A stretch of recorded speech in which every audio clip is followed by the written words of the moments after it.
I think it's more interesting. Shout out to the Minnesota Timberwolves, great win. Rudy Gobert was dominant. Anthony Edwards for the defense, man. I love the two-way players in this league. Yes, a lot of them. But I think it's more interesting to talk about the other side of things. Yeah, because the OKC Thunder are OKC Thunder, I guess, you know? They have not been looking like the team that we expect.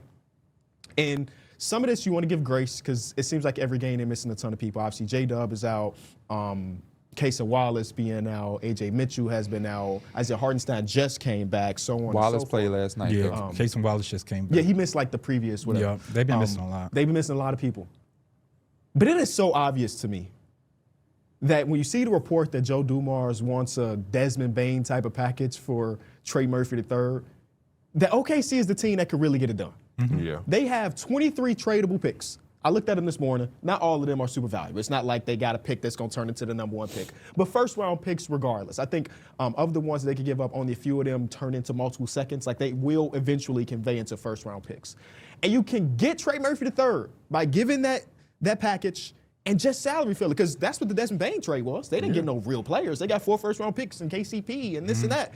It's just so obvious to me because they lack jump shooting. When you shoot 20% from three, obviously you lose basketball games. And these are the conversations I didn't want to have over the course of the season. This is what the league didn't want, is for OKC to kind of face these troubles. Because now, again, if their back is against the wall and they feel like they need to improve their roster to go back to back, which it looks like it, they have every asset to give up. You don't think the league wanted this? I don't think so. He's linking them to Trey Murphy III, not like Giannis Antetokounmpo. Which is also something they possibly could do. I mean, again, too, they too. have every asset to get whatever they need. They have been the one team that I just haven't even seen linked to them. They could do a lot of different things, but the reality is I don't think that they're going to do that. Yeah, the reality, they probably won't even think about the Trey Murphy III thing either. I'm just kind of living in this fictional world while saying, like, Shea's doing his part, the shooters around him are not shooting, and Trey Murphy III is exactly what they could potentially need. And, again, you can do it without giving up anybody that you really care about. Yeah, I think the league, I think this is kind of what the league would want.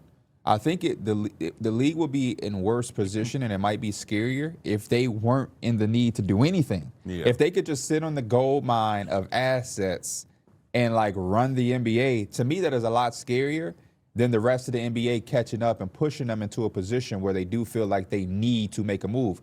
2 months ago, this was not a conversation. 2 months ago, it looked like they were going to breeze through the NBA again with the same exact team, and nobody was going to be anywhere near them. So I'm on the opposite side of Mike with this one. I think this is a good position for the rest of the teams in the NBA because it did feel like a wide gap last year.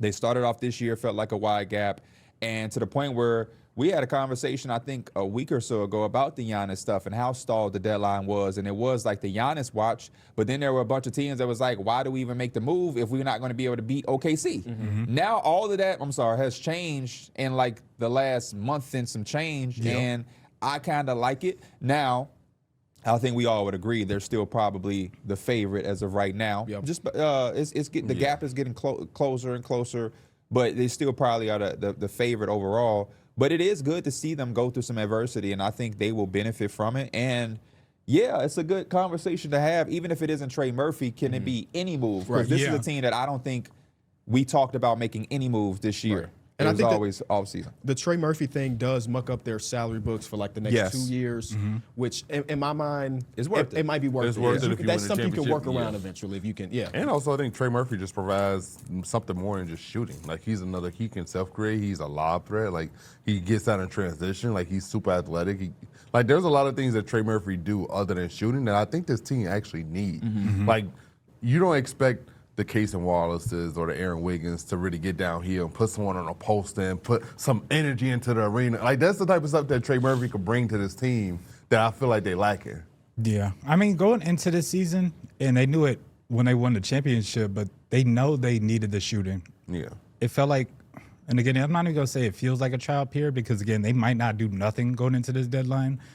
But if they were still able to win without shooting, why would we make any changes? But again, it's really coming into a factor now where it's Shea versus the world sometimes. And I think it's probably a lot of pressure to put on J-Dub. Just be like, mimic what Shea is doing, carry the offense when we really don't have nothing at all. Well, which is crazy about J-Dub, he's out indefinitely. And we don't have a time frame of when he will be actually back. And you mentioned them being able to win without the shooting last year. Hell, it took them 2 Game 7s to do that. Yep. They were maybe an Achilles away from not winning the championship last season. The trade potentially for the people at home, they were like, okay, what would it look like? It would be Ousmane Dieng, who's on the last year of his deal. He's just this is salary filler. That's what the Desmond Bain trade was. And then you pick between Isaiah Joe and Wiggins. That's literally the players. And then the 4 picks that you want. One of the picks is like a Clippers pick in the future. Obviously, the Clippers righted their ship, and now they're a playing team. But like, do you think they're gonna do it again and again and again? Like, I like fall off that, might be eventual. We want a Desmond Bain type package, but it don't have to be the exact package, KB. So y'all can keep Ousmane Dieng. Well, we need the salary. Yeah, we about to find some other salary. Don't worry. We're going to find some other salary. It's what that Nikola Topic guy. We're not trading him. He has cancer. But we are interested. I'm not trading him. He has cancer. He wants to We play have the best- basketball. he will play basketball with us post-cancer. He wasn't playing before it. Nah, Shout out to my guy Nikola yeah, Topic. give though. us some. Give us I like how you said they righted their ship too for the Clippers. I don't think nobody caught that. That was an accident. That was definitely an accident. But no, the OKC Thunder, I think they hold their own destiny. In this They little do. stretch, they have been an average offense and an average defense, which is just the Yeah, opposite defense of part, what yeah. OKC has always really been. Hey, Yeah. man, let's give credit to the rest of the NBA. Because this is about the 3rd or 4th time, y'all correct me, and the determination of the season is still out to play, obviously. The Nuggets won. Oh, man, this is the start. It's going to take a lot to beat this team. They might do this for the next 4 years. And here come the mighty Celtics with Tatum and Brown. Oh, man, they got a lineup of all-stars. This team is going to be unbeatable for the foreseeable future. Then here come the inexperienced. They're so young, Thunder, and then they do it, and now we're like, oh, no, they got the youth. They got the talent. They locked everybody up. Isaiah Hardenstein is on that big contract. They'll be able to rework that or let him go and just continue to kind of feel through. And they got the gold mine of assets. This is really the dynasty. And we right back prematurely. I feel like every year around this spot, we're like, actually, Did maybe we feel like that about Golden State? No. no, No, they were I don't feel over like there. that won. about that. Yeah, we and didn't maybe feel that the way. We were so happy for Bucks. them to cap it off. I don't feel like I felt like that. I feel like that. I think we did feel like that for the Bucks. Yeah. It's so long ago. Because, I can't mean, they even had remember. Giannis and Chris Drew, Middleton, Drew everybody Holiday. looked amazing. Yeah. The Warriors were the only recent championship we never came into the season like repeat. Yeah, that was more cherry on top to their dynasty. Yeah, get well soon to that team. When we come back, we got more numbers on the board.